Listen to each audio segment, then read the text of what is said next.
Bonjour, je m'appelle Jérémy Gagnon. Je suis maître jardinier pour la coopérative de solidarité Helios. Je suis permaculteur aussi. Ma mission, présentement, c'est de permettre une autonomie alimentaire aux gens. Donc, c'est d'avoir des magnifiques jardins pour qu'ils puissent s'autosuffire en alimentation. Mais s'il y a un autre volet qui s'attache à ça, c'est aussi la santé. La coopérative, l'orientation, la grande mission de la coopérative, c'est vraiment des projets qui touchent à l'autonomie alimentaire, autonomie et sécurité. Parce que sécurité alimentaire, pour nous, ça veut dire deux choses. Ça veut dire sécurité au niveau de la qualité de l'alimentation, être sûr qu'on a des aliments qui ne sont pas pleins de pesticides, etc.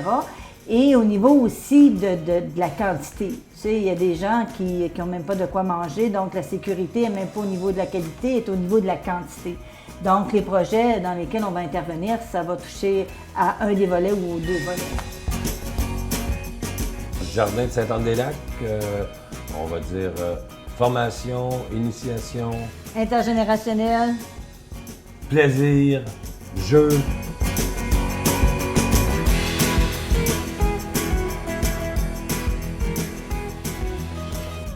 Fait que ça va bien tout le monde?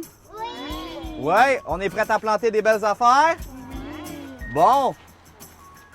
Qu'est-ce que vous avez planté la semaine passée ont déjà commencé à pousser.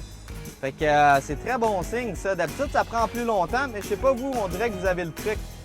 Vous avez de la belle magie dans vos mains. Fait que regardez les amis, ça, les petites pousses là en arrière, c'est des haricots ou c'est des concombres. Êtes-vous content que vos affaires poussent? Ouais, bon. On va faire notre petit réchauffement comme l'autre fois à l'entour du cœur, puis on va planter d'autres belles affaires.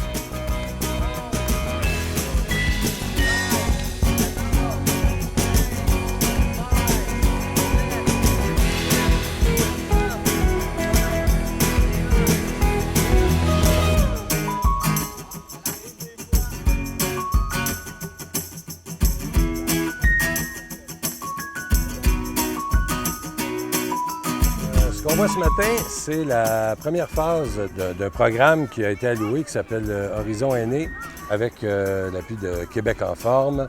Il nous permet de faire des jardins intergénérationnels.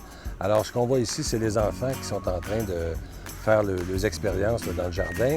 Et dans un avenir assez rapproché, les bacs de jardinage vont être prêts pour les personnes âgées pour qu'éventuellement, ce soit vraiment là, et les personnes âgées, les aînés et les enfants qui puissent cultiver ensemble.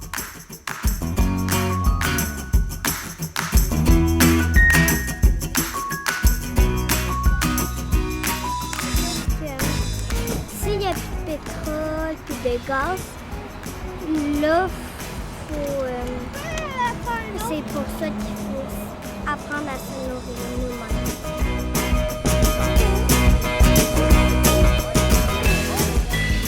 Donc, c'est au début de les conscientiser sur l'importance d'être capable de cultiver sa nourriture, puis aussi de cultiver sa nourriture sans intrants chimiques. Parce que je leur ai expliqué que les résidus de bombes après la Deuxième Guerre mondiale, c'est devenu les pesticides. Puis aussi, c'est de leur apprendre l'aspect santé, nourriture, proximité, économie. Et aussi, on leur a appris comment planter des semences, comment transplanter des plantes qui avaient déjà été parties. Je leur ai donné des semences du patrimoine, donc je leur ai donné comme mission de, chez eux, planter les semences qu'ils ont eues pour éventuellement reproduire les semences.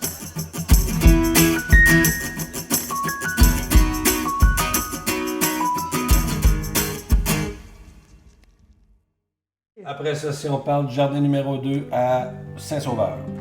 Vraiment les jeunes adultes, formation, information, expérience d'intégration aussi, Exact. de travail de groupe.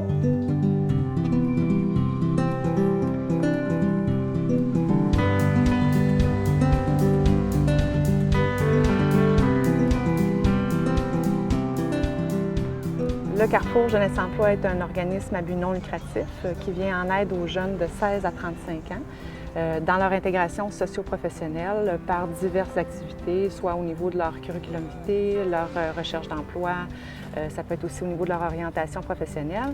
Et spécifiquement, par moment, on réalise des projets pour pouvoir mettre les jeunes en action, pour leur permettre de valider certains intérêts. Et c'est le cas aujourd'hui avec la mise en terre du jardin collectif.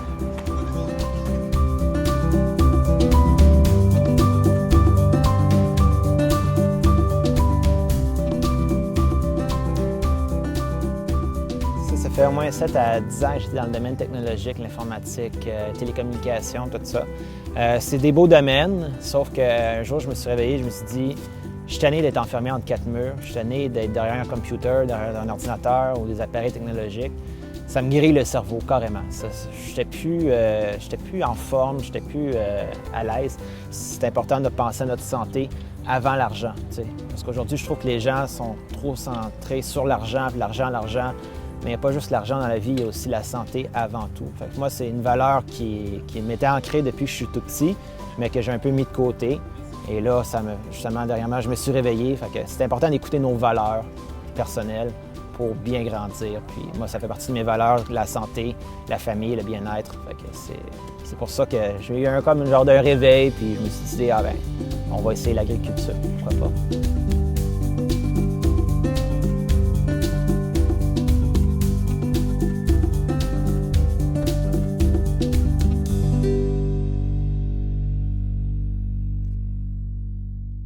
Jardin numéro 3, Moronite. Ici, on parle vraiment de plus grande production, de diversité. On parlerait d'aménagement de paysages comestibles. Exact. La notion de permaculture est plus évidente et plus présente à cause de la grandeur du terrain.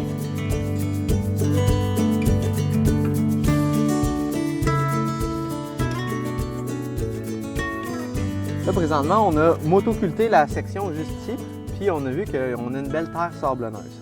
Donc, terre sablonneuse égale une parfaite place pour les patates. Là, aujourd'hui, on va planter des patates bleu mauve. Donc, la patate qui peut durer tout l'hiver de temps, peut nous nourrir d'une alimentation très saine et très facile à entretenir.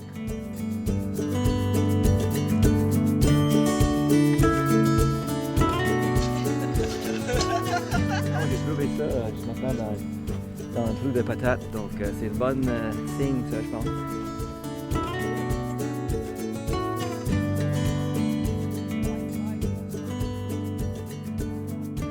On est juste en arrière d'un château des aînés où les personnes âgées ils ont besoin d'activités.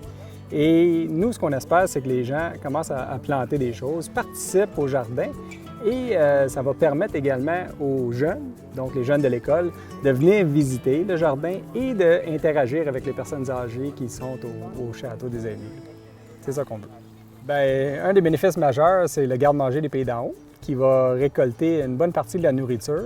Moi, également, je suis le président du garde-manger des Pays d'en haut qui nourrit l'ensemble des gens sur le territoire de la MRC. Donc, les 10 municipalités sont desservies par le garde-manger et nous donnons au-dessus de 300 boîtes de nourriture par semaine aux familles dans le besoin. Donc, les légumes qui vont être récoltés ici, à ce jardin-ci et aux autres, une partie des récoltes va aller au garde-manger des Pays d'en haut. Ça va permettre aux gens d'avoir de la nourriture fraîche à toutes les semaines. Ceux qui n'ont pas les moyens d'habitude de l'avoir. Mais ça rejoint tout le monde et c'est quelque chose que tout le monde est impliqué à un certain moment ou à un certain point dans leur vie. On peut dire que nous étions là du début, eux en voyant ça. Je m'en souviens la journée qu'on a planté les arbres, qu'on a vu Reagan et Heather planter les patates, puis là maintenant le champ est plein et tout. Alors eux, ils vont pouvoir passer ça à l'autre génération après. Un arbre de fruits, ça dure des années et des années et des années, et ça reste là pour toujours. Alors la terre ici va être fertile, elle va être prête à n'importe qui va pouvoir venir planter après que peut-être Heather puis Reagan ne seront plus là pour le faire. Alors je pense que c'est vraiment long terme dans le futur, ça va toujours être là. Ça ne disparaît pas, ça. Non, tu peux en mettre pour l'autre côté aussi, mais non, c'est parfait de même.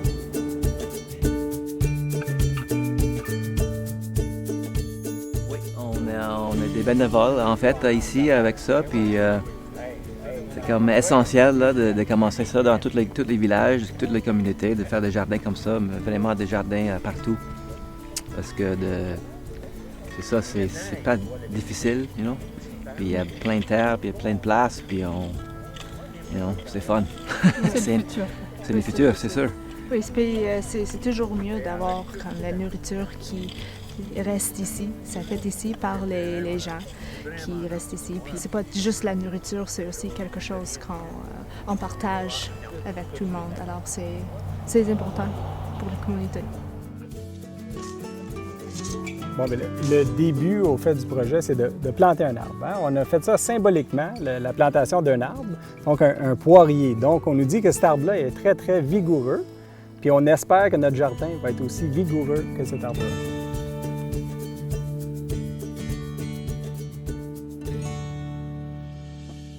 Le projet de l'Aquapilla, c'est un très beau projet parce qu'on ne parle pas juste de nourrir les gens, on les amène vers des notions d'empowerment, d'autonomie alimentaire. Donc, c'est un peu la prémisse dans un milieu pour amener les gens vers une saine alimentation, mais tout en gardant une notion d'autonomie. Alors, c'est un très beau projet. C'est un projet par la communauté, pour la communauté, avec des jeunes, avec des aînés. C'est vraiment un projet intégré. C'est un nouveau projet. On va voir comment ça va se développer. C'est très intéressant, mais c'est en devenir. Alors, on l'accompagne, on le suit, on les soutient.